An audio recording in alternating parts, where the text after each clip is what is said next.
আসসালামু আলাইকুম, সবাইকে কেমন আছেন সবাই? আশা করি সবাই ভালো আছেন। এইখানে আমি আপুকে শাক বাইসা দিতেছিলাম রান্নার জন্য, আর আপু এদিকে ভাত বসাই দিছে আর মাছ ভাইজা নিতেছিল। মাছের তরকারি হয়ে যাওয়ার পরে আমি আবার শসা কাটা নিলাম, আর আপু মুরগির মাংস বসাই দিছিল। যাই রান্না করুক না কেন, ইলা আর সামুনের জন্য মুরগি রান্না করতেই হবে, নাহলে আবার ওদের ভালো লাগে নাই। তো রান্না বান্না শেষ। মিনি মাছ আর একটা কি মাছ যেন মিশায় তারপরে ভুনা করছে, মুরগির মাংস রান্না করছে, শুটকি ভুনা করছে, আর পাট শাক রান্না করছে। আজকে আবার আমার দেবর আসছে, আজকে না অবশ্য কালকে রাতে আসছে।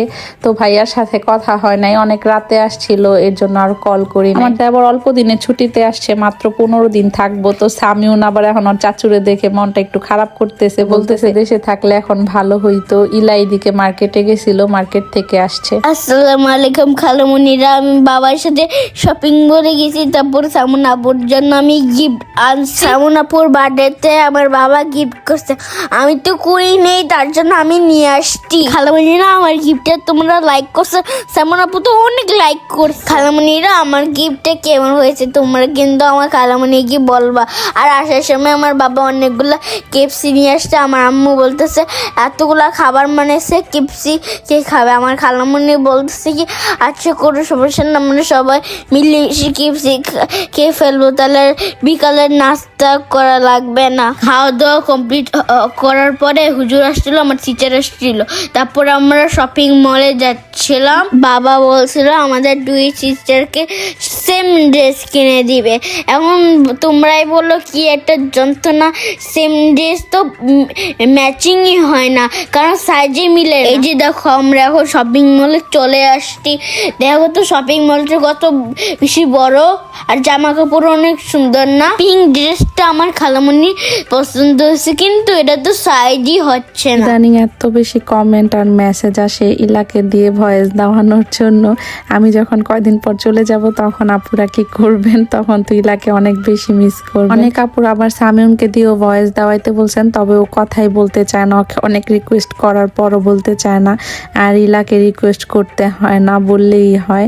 ও এমনিতেও যখন ফ্রি থাকে আমাকে ভয়েস দিতে দেখলে আইসা বলে খালামুনি আমিও ভয়েস দিতে চাই। এখান থেকে ভাইয়া সামিউন আর ইলার জন্য কয়েকটা ড্রেস নিছে, তবে সেম ড্রেস পায় নাই। দুজন সেম ড্রেস পরার জন্য ব্যস্ত হয়ে যায়। ইলা তো সেম না হইলে কান্নাকাটি শুরু করে দেয় পুরা। সামিউনকে বুঝাইলে তাও বুঝে। তারপরে আবার ভাইয়া বলতেছিল কি খাবা? দুপুরে যেহেতু কেএফসি নিয়ে আসছিল, আর দুপুরে যে রান্না বান্না করছে আপু সব বাসায় রয়ে গেছে। আবার দুপুরে কেএফসি খাইছি, তো এখন কিছু খাইতেও ইচ্ছা করতেছে না তেমনের জন্য আমরা বললাম কিছু খাবো না। ভাইয়া পপকর্ন আর কর্ন নিয়েছিল, তারপরে এগুলা খাইতে খাইতে আমরা বাসায় চলে যাচ্ছি। আর সামিউনকে দেখলে অনেকে বলেন ওর কি মন খারাপ থাকে নাকি, এত চুপচাপ থাকে কেন?